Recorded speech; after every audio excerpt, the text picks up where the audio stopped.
الحمد للہ نحمده ونستعینه ونستغفره ونعوذ باللہ من شرور انفسنا ومن سیئات اعمالنا من يهده الله فلا مضل له ومن يضلل فلا هادي له اشهد ان لا الہ الا اللہ وحده في ذاته عاداته وصفاته العلیٰ واشهد ان سیدنا اعلانا اولانا ومولانا احبنا احمد الانبیاء محمدا عبده ورسوله اللهم صل علی محمد وعلى آل محمد كما صلیت علی ابراہیم وعلى آل ابراہیم انک حمید مجید اللهم بارک علی محمد وعلى آل محمد كما بارکت علی ابراہیم وعلى آل ابراہیم انک حمید مجید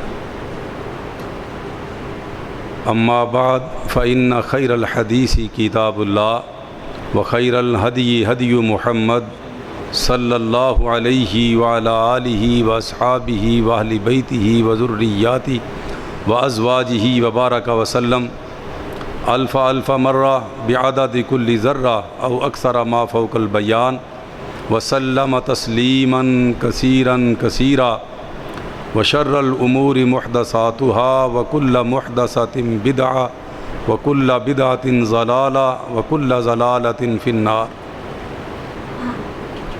اعوذ باللہ من الشیطان الرجیم بسم اللہ الرحمن الرحیم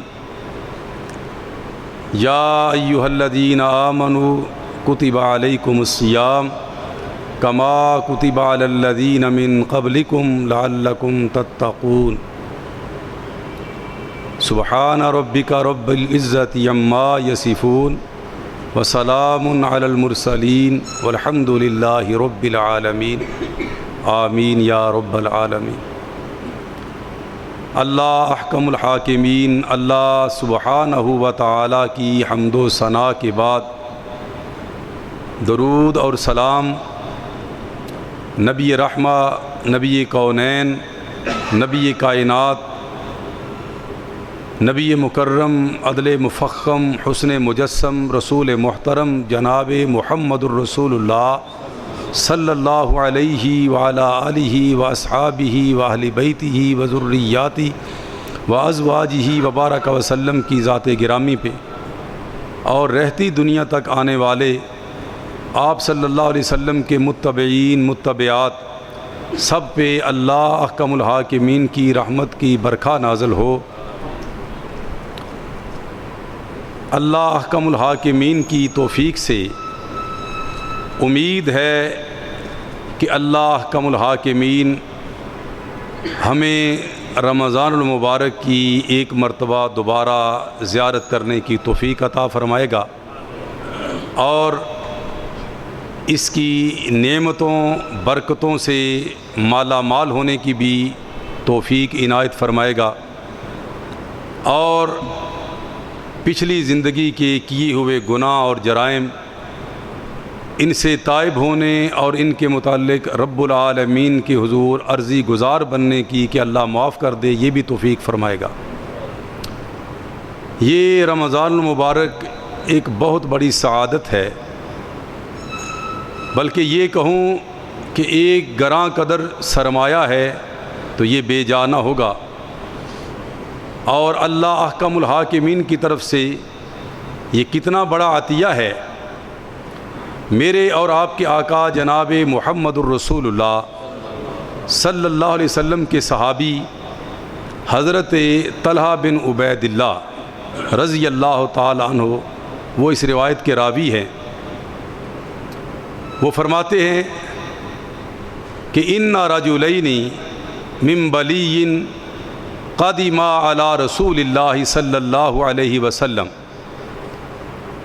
دور دراز کے علاقہ سے دو بندے نبی مکرم صلی اللہ علیہ وسلم کی خدمت عالیہ میں حاضر ہوئے۔ فکان اسلامہما جمیعا، اور دونوں نے اکٹھے آ کے اسلام قبول کیا۔ فکان احدہما اشد اجتہادا من الآخر، ان دونوں میں سے ایک زیادہ عبادت گزار تھا اور دوسرا نسبتاً کم عبادت گزار تھا۔ یعنی ایک اللہ کا بندہ فرض بھی ادا کرتا اور ساتھ ساتھ اس کے نوافل کا بھی خوب اہتمام کرتا، یہاں تک کہ جو زیادہ نوافل ادا کرنے والا تھا، زیادہ اللہ اور اس کے رسول کی فرامین پہ رغبت رکھنے والا تھا، فرائض کے علاوہ بھی، فغزا، اس بندے نے جہاد میں حصہ لیا اور فاستشہدا، شہادت کا جام نوش کر گیا، ثم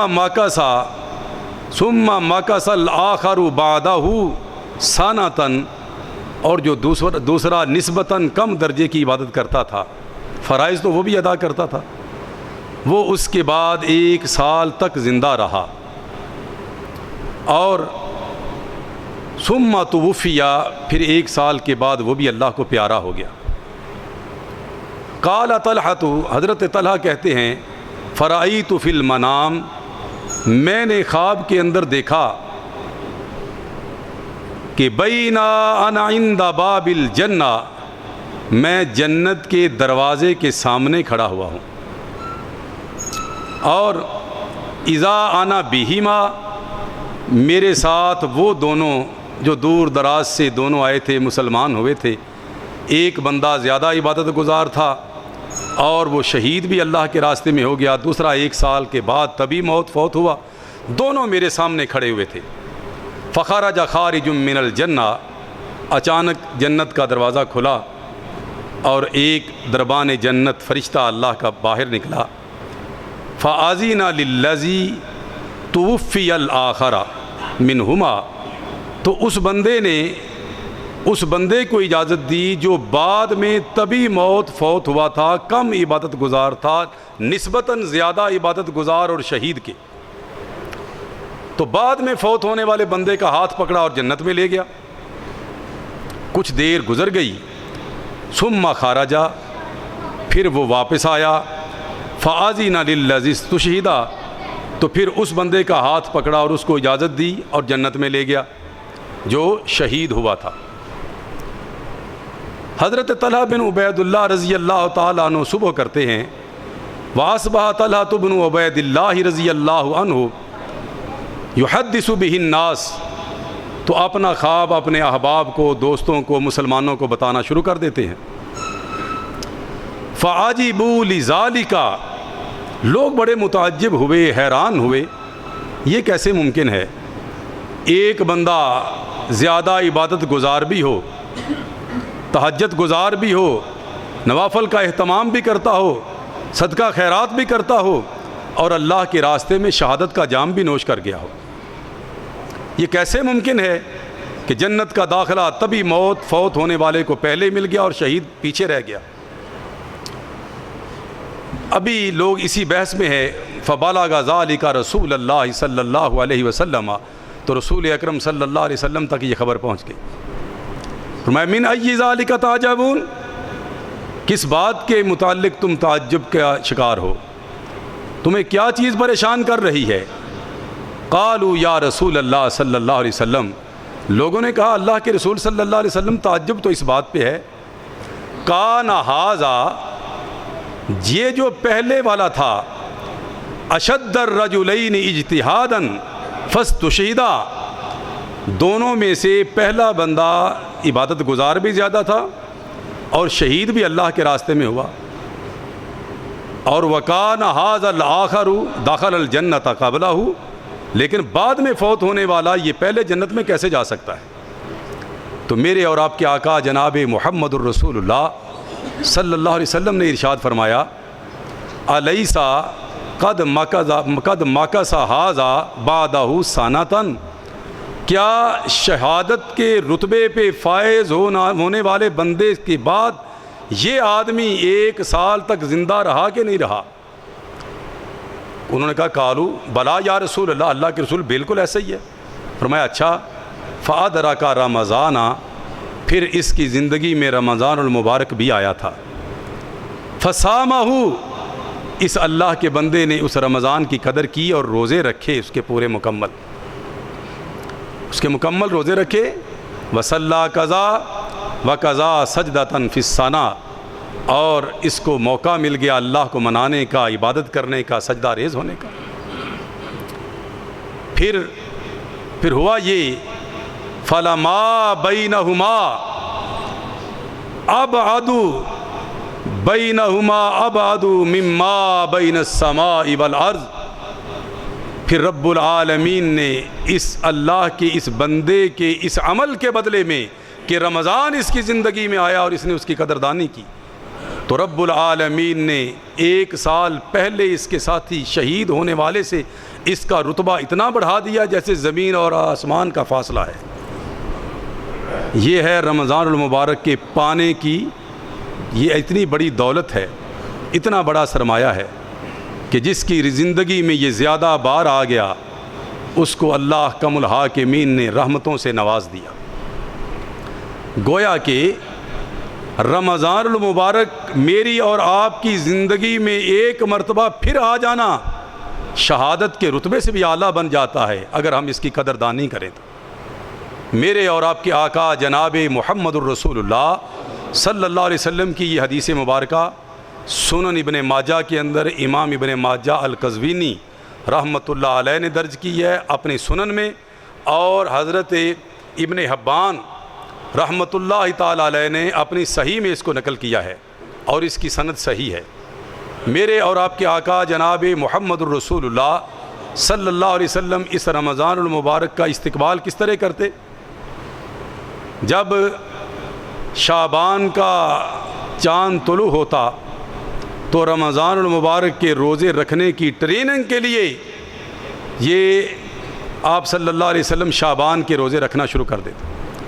پھر جب رمضان شروع ہوتا تو فوراً رمضان کے ساتھ ہی روزے شروع کرتے۔ اپنے اصحاب کو بھی نبی مکرم صلی اللہ علیہ وسلم یہ درس دیا کرتے کہ روزے رکھا کرو، اور جب آدھا شعبان گزر جاتا پھر اسی رمضان کی خاطر ہی اپنے اصحاب کو حکم دیتے کہ اب روزے نہ رکھنا، کہیں رمضان کے فرائض کی ادائیگی میں کمی اور سستی نہ ہو جائے، تمہارے اندر جسمانی کمزوری نہ آ جائے۔ اور میرے اور آپ کے آقا جناب محمد الرسول اللہ صلی اللہ علیہ وسلم جب شعبان شروع ہوتا تو یوں انگلیوں پہ شعبان کے دن گننا شروع کر دیتے۔ آج شعبان کی یہ تاریخ ہے، آج 1 ہے، کل 2 ہے، پرسوں 3 ہے، اسی طرح گنتے چلے جاتے۔ کیوں؟ رمضان المبارک کے چاند کے طلوع ہونے کی خوشی میں کہ آج رمضان میں کتنے دن رہ گئے، کل کتنے دن رہ گئے، پرسوں کتنے دن رہ گئے۔ اور میرے آقا خود ہی نہیں یہ کام کیا کرتے تھے، اپنے اصحاب کو تلقین فرمایا کرتے تھے، احسو ہلال شعبان علی رمضان، میرے ساتھیو تم بھی شعبان کے چاند کی تاریخوں کو گننا شروع کر دیا کرو۔ کس لیے؟ رمضان المبارک کے لیے کہ آج کتنے دن رہ گئے رمضان میں، آج کتنے رہ گئے، آج کتنے رہ گئے۔ روز کا 1 دن کم ہو رہا ہے اور لگن بڑھ رہی ہے۔ اللہ ہمیں بھی اس طرح یہ انداز اپنانے کی توفیق عطا فرما دے۔ اصحاب رسول سلف صالحین 6 مہینے پہلے ہی یوں ہاتھ اٹھا کے رب العالمین کے حضور دعائیں کرتے کہ اللہم بلغنا الی رمضان، مولا اپنی رحمت کے خصوصی رحمت کے پیش نظر 1 مرتبہ ہمیں پھر رمضان تک پہنچا دے، رمضان کو ملا دے۔ اور رمضان گزر جاتا پھر 6 مہینے یوں دعائیں کرتے رہتے، مولا جو کچھ کیا ہے وہ قبول فرما لے۔ میرے اور آپ کے آقا جناب محمد الرسول اللہ صلی اللہ علیہ وسلم کی وساطت سے رب العالمین نے یہ کس قدر اہم اور پیارا اور برکتوں والا مہینہ ہمیں عطا فرمایا ہے۔ یا ایھا الذین آمنوا کتب علیکم الصیام کما کتب علی الذین من قبلکم لعلکم تتقون۔ یہ سورۃ البقرہ ہے، آیت نمبر 183 ہے۔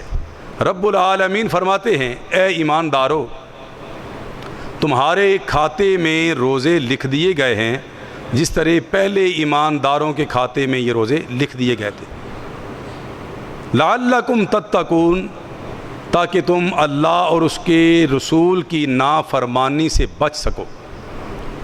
گویا کہ یہ رمضان المبارک ایک ٹریننگ ہے تقویٰ کی، نافرمانی سے بچنے کی، پرہیزگاری کی، گناہوں میں آلودہ ہونے سے محفوظ رہنے کی اللہ تعالی ہمیں یہ ساری سعادت نصیب فرما دے۔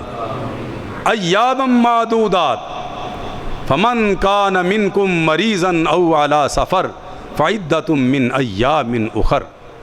یہ آیت نمبر 183 سے لے کے 186 تک گویا کہ تمام آداب رمضان اس کے اندر بیان کر دیے گئے ہیں۔ ایام معدودات، یہ گنتی کے چند دن ہیں جو گن گن کے تم گزارتے ہو۔ فمن کان منکم مریضا او علی سفر، رب العالمین نے ان دنوں کے اندر بھی تمہیں تکلیف نہیں دی۔ جو تم میں سے بیمار ہو یا مسافر ہو، فعدۃ من ایام اخر، اسے چاہیے کہ دوسرے دنوں میں گنتی کر لے پوری، جب تندرست ہو جائے تب روزے رکھ لے، یا سفر سے لوٹے تو روزے رکھ لے۔ وعلی الذین یطیقونہ فدیۃ طعام مسکین، اور جو لوگ روزہ نہ رکھنا چاہیں اور وہ لوگ طاقتور ہوں، صاحب ثروت ہوں، تو ان کو چاہیے کہ کسی مسکین کو اپنی جگہ پہ روزہ رکھوا دیں، تو یہ فریضہ ادا ہو جائے گا ان کی طرف سے۔ فمن تطوع خیرا فہو خیر اللہ، ایک مسکین کو، 2 مسکینوں کو، 100 مسکین کو، 500 مسکین کو روزہ رکھا دیں، تو جتنا وہ بڑھاتے جائیں گے انہی کے لیے یہ بہتر ہوتا چلا جائے گا۔ وَأَن تَصُومُوا خَيْرٌ لَكُمْ إِن كُنتُمْ تَعْلَمُونَ، لیکن اگر تم روزہ رکھو، اگر تمہیں معلوم ہو کیا سعادت ہے اس کی، تو پھر تم روزہ ضرور رکھو، یہ تمہارے لیے بہت بہتر ہوگا اگر تمہارے علم میں ہو۔ یہ آیہ مبارکہ جب یہ اتری، اس کے 1 سال بعد اگلی آیہ مبارکہ اتر رہی ہے۔ سن 2 ہجری میں روزہ فرض ہوا تھا، یاد رکھیں۔ اور جس طرح اللہ تعالیٰ نے دیگر احکام شریعت میں نرمی رکھی ہے، یکدم کوئی فرض لاگو نہیں کر دیتے رب العالمین، کہ مسلمان اوائل اسلام میں داخل ہونے والا پریشان ہو جائے۔ لوگ نئے نئے مسلمان ہو رہے تھے، تو بتدریج سلسلہ وار آہستہ آہستہ حکم جو ہے وہ جاری فرمایا۔ تو 1 سال کے بعد جب مومن مسلمان پختہ ہو گئے تو یہ حکم منسوخ کر دیا۔ کون سا حکم؟ جو روزہ نہ رکھنا چاہے کسی کو روزہ رکھوا دے۔ تو اگلے سال سن 3 ہجری میں یہ آیہ مبارکہ اتری۔ مضمون کی مناسبت سے رب العالمین کی ہدایت پر میرے اور آپ کے آقا صلی اللہ علیہ وسلم نے اس کو اس کے آگے فٹ فرما دیا۔ شہر رمضان الذی انزل فیہ القرآن ھدی للناس وبینات من الھدی والفرقان فمن شہد منکم الشہر فلیصم۔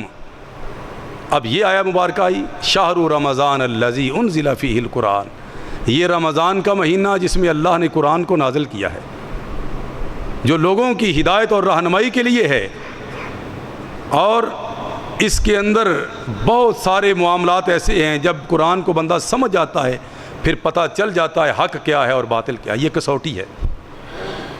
فمن شاہد منکم الشہر فلیصم، اب جو بندہ اس رمضان المبارک کو پا لے گا فلیصم ہو، اس کو اس پورے مہینے کے روزے رکھنا پڑیں گے۔ پہلا حکم جو ہے تھا وہ منسوخ ہو گیا کہ جو نہ رکھنا چاہے کسی کو فدیہ دے دے۔ اب حکم جو ہے یہ سب پہ فرض کی حیثیت رکھتا ہے، لیکن رب العالمین نے ایک حکم بدستور رہنے دیا۔ وہ کون سا حکم تھا؟ وہ نرمی والا تھا۔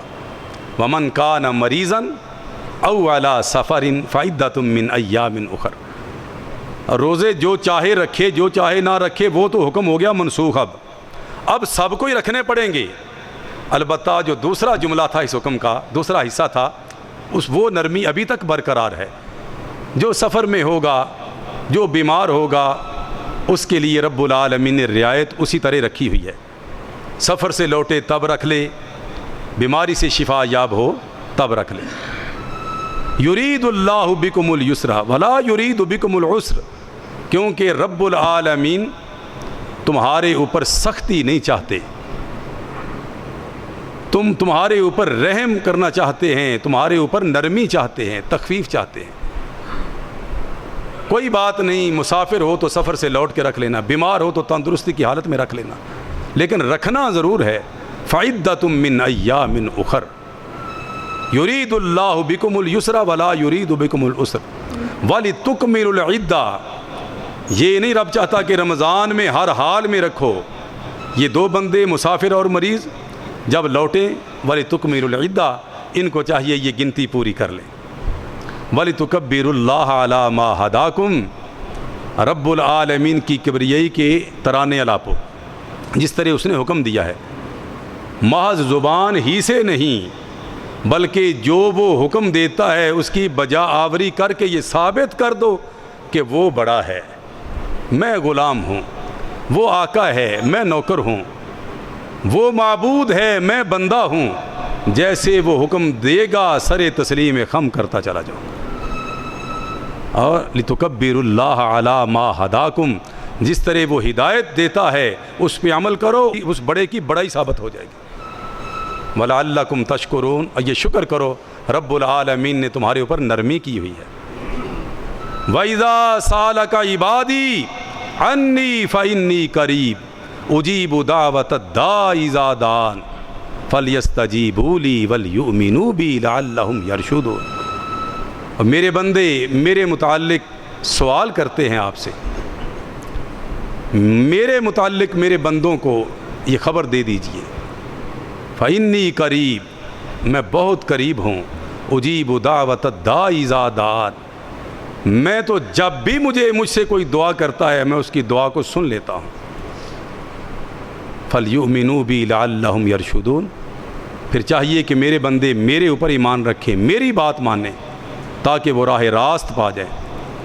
وَحِلَّ لَكُمْ لَيْلَةَ الصِّيَامِ الرَّفَثُ إِلَىٰ نِسَائِكُمْ، اور یہ تمہارے لیے تمہاری بیویوں کے ساتھ تعلق قائم کرنا رمضان کی راتوں میں رب العالمین نے حلال قرار دے دیا ہے۔ ہن لباس لکم وانتم لباس لہن، تم ان کی عزت ہو وہ تمہاری عزت ہیں، تم ان کی ضرورت ہو وہ تمہاری ضرورت ہیں، تم ان کا لباس ہو وہ تمہارا لباس ہے، تم ان کی پردہ داری کرنے والے ہو وہ تمہاری پردہ داری کرنے والے ہیں۔ ہن لباس لکم وانتم لباس لہن علم اللہ انکم کنتم تختانون انفسکم، رب العالمین کے علم میں ہے کہ تم نے اپنی جانوں سے خیانت کی تھی، اس لیے رب العالمین نے یہ حکم بدل کے رکھ دیا ہے۔ فتاب علیکم وعفا عنکم، رب العالمین نے تم پہ نظر رحمت فرمائی ہے، نظر ثانی کرتے ہوئے اس نے یہ حکم بدل دیا ہے اور تمہیں معاف بھی کر دیا ہے۔ فالآن باشروہن، لہذا تم اپنی خواتین سے رمضان المبارک کی راتوں میں تعلقات زن و شو کر سکتے ہو۔ وابتغوا ما کتب اللہ لکم، اور جو اللہ نے تمہارے لیے اس میں رکھا ہے اولاد، اس کی تم کوشش کر سکتے ہو، اللہ تمہیں نرینہ اور صالح اولاد دے۔ وَكُلُوا وَاشْرَبُوا حَتَّى يَتَبَيَّنَ لَكُمُ الْخَيْطُ الْأَبْيَضُ مِنَ الْخَيْطِ الْأَسْوَدِ مِنَ الْفَجْرِ، اور تم کھاؤ پیو، کھاتے پیتے رہو، ساری رات بے شک کھاتے پیتے رہو، یہاں تک کہ صبح کاذب سے صبح صادق الگ نہ ہو جائے۔ صبح صادق کے وقت تک، سحری کے اختتام تک تم کھا پی سکتے ہو، جائز ضروریات ہر حال میں پوری کر سکتے ہو۔ ثم اتموا الصیام الی اللیل، پھر جب روزہ رکھ لو پھر اللہ اکبر مغرب کی ندا تک، رات شروع ہونے تک، غروب آفتاب تک تم نے روزہ رکھے رکھنا ہے۔ وَلَا تُبَاشِرُوهُنَّ وَأَنْتُمْ عَاكِفُونَ فِي الْمَسَاجِدِ، لیکن جب تم مسجدوں کے اندر اعتکاف کی حالت میں ہو پھر تعلقات زن و شو نہیں ہوں گے۔ یہ رب العالمین نے فرمایا تِلْكَ حُدُودُ اللَّهِ فَلَا تَقْرَبُوهَا، یہ اللہ کی حدیں ہیں، ان کے قریب تک نہ پھٹکنا۔ كَذَلِكَ يُبَيِّنُ اللَّهُ آيَاتِهِ لِلنَّاسِ لَعَلَّهُمْ يَتَّقُونَ، رب العالمین اپنی آیات کو کھول کھول کر بیان کرتا ہے تاکہ تم اللہ اور اس کے رسول کی نافرمانی سے بچ سکو۔ رب العالمین نے ان آیات کے اندر رمضان المبارک گزارنے کے پورے آداب بیان فرما دیے۔ سب سے پہلا کام جو ہم نے کرنا ہے وہ کیا ہے؟ روزہ رکھنا۔ کیا ہے؟ روزہ رکھنا ہے، سحری کرنا، اور اس کے لیے سحری کرنا ضروری ہے۔ میرے اور آپ کے آقا صلی اللہ علیہ وسلم کا فرمان ہے، اہل کتاب یہود و نصارہ اور ہمارے درمیان فرق یہ ہے کہ وہ سحری نہیں کرتے، ہم سحری کرتے ہیں۔ تسحروا ان فی السحور برکہ، سحری ضرور کیا کرو کیونکہ سحری میں برکت ہے۔ یعنی اہتمام، سحری کا اہتمام کرنا روزے کے لوازمات کے اندر شامل ہے۔ طالب علمی کے دور میں میرے کچھ ہاسٹل فیلو ہوتے تھے، کوئی 11 بجے آیا کہیں سے، کھانا کھا کے آیا، ڈٹ کے کھانا کھایا، سو گیا۔ صبح پوچھا میرا تو روزہ ہے، میں نے 11 بجے کھایا تھا تو میرا روزہ ہے۔ کوئی 12 بجے آیا تو اس کا روزہ ہے، کوئی 1 بجے آیا تو اس کا روزہ ہے۔ تو میرے بھائی ایسے روزہ نہیں ہوا کرتا، اس کے لیے سحری کھانا لازمی ہے۔ الا یہ کہ ایک بندہ جاگ ہی نہیں سکا، آنکھ ہی نہیں کھل سکی، تو وہ الگ بات ہے، وہ معذور اور مجبور ہے۔ لیکن یہ وتیرہ ہی بنا لیں تو یہ غلط ہے۔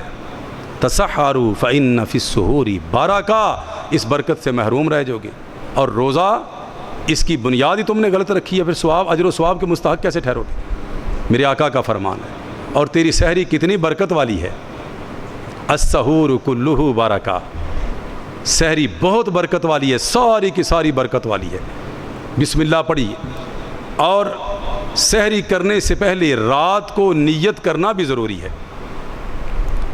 من لم یبیت الصیام قبل طلوع الفجر فلا صیام لہ، میرے آقا صلی اللہ علیہ وسلم فرماتے ہیں جو بندہ رات کو نیت، یعنی طلوع فجر سے پہلے تک نیت کر کے نیت نہیں کرتا روزے کی، اس کا روزہ نہیں ہے۔ فرضی روزے کی بات کر رہا ہوں۔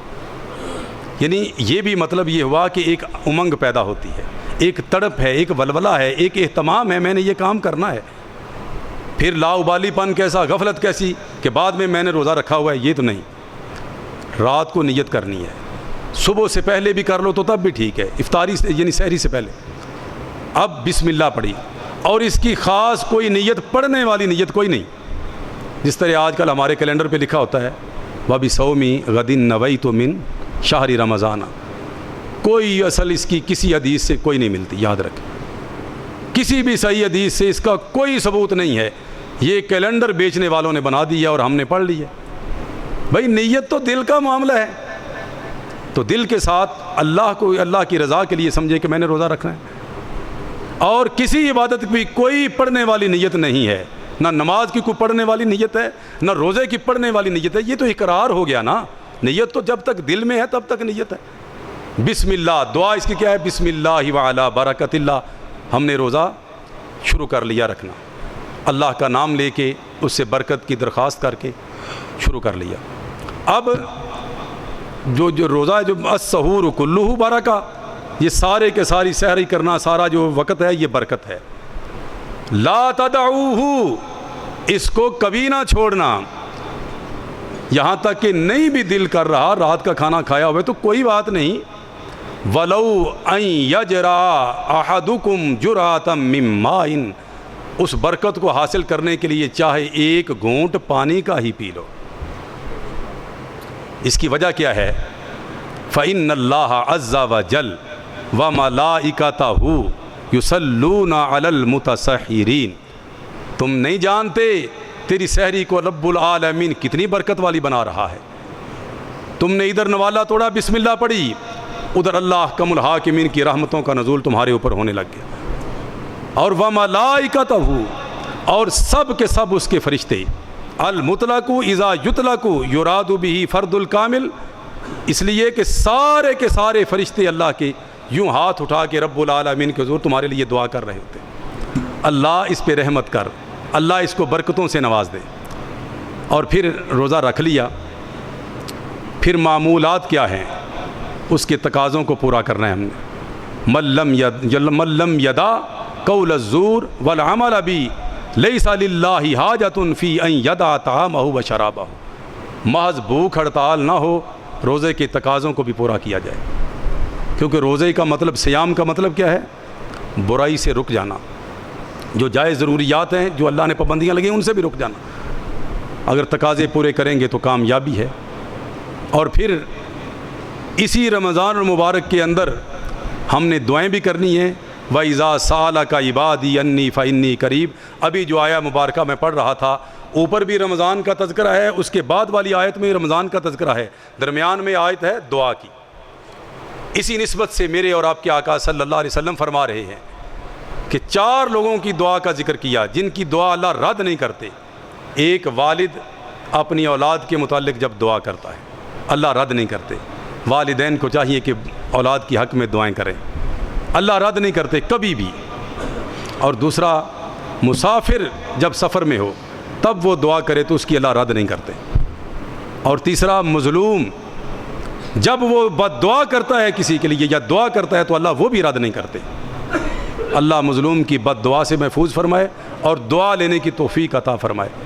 اور چوتھا، للصائم لا تردو، یہ جو روزہ دار ہے اس کی دعا بھی اللہ رد نہیں کرتے، بالخصوص عند فطرہ لا تردو، جب وہ افطار کا وقت عین ہوتا ہے تو وہ یوں ساری نعمتیں آگے ہیں اور وہ یوں اللہ کے حضور دعا دستے دعا پھیلائے ہوئے۔ ہمیں چاہیے گیم کے اندر وہ وقت نہ گزاریں، لاجانی معاملات میں وقت نہ گزاریں، دائیں بائیں کی مشغولیت میں وقت نہ گزاریں، بلکہ کہاں کیا کریں؟ دعا کے اندر وہ وقت گزاریں۔ وہ ایسی دعا ہے بالخصوص وہ کبھی رد نہیں جائے گی۔ اور روزہ کھولتے وقت کوئی دعا نہیں ہے مخصوص سوائے بسم اللہ وعلا برکت اللہ، اور اس کے بعد جو ہے ذہب الظمأ وابتلت العروق وثبت الاجر انشاء اللہ۔ میرے اور آپ کے آقا صلی اللہ علیہ وسلم کا عمل مبارک ہے، سنن ابی داود کی صحیح حدیث ہے، میرے آقا صلی اللہ علیہ وسلم جب روزہ افطار فرما لیتے، اور روزہ افطار کیسے کرنا ہے؟ نبی مکرم صلی اللہ علیہ وسلم تر کھجوروں سے روزہ افطار فرماتے، تر نہ ملتی تو تمہیرات آپ صلی اللہ علیہ وسلم خشک کھجوروں سے روزہ افطار کرتے، اور کبھی خشک کھجوریں بھی نہ ہوتی فاسا حسوات من ماء، تو آپ صلی اللہ علیہ وسلم چند گھونٹ پانی، سادہ پانی کے پی کے روزہ افطار کر لیتے۔ اور جب ہم مشروبات جو ہے وہ ٹھونسیں گے اندر، اور جو بھی علم غلم سب کچھ ٹھونسیں گے اور ٹھنڈا پانی پئیں گے، یقین جانے اکثر دوستوں کو علم ہوگا وہیں پہ بندہ ڈھیر ہو جاتا ہے، پھر نماز کے لیے بھی طاقت نہیں رہتی ہے۔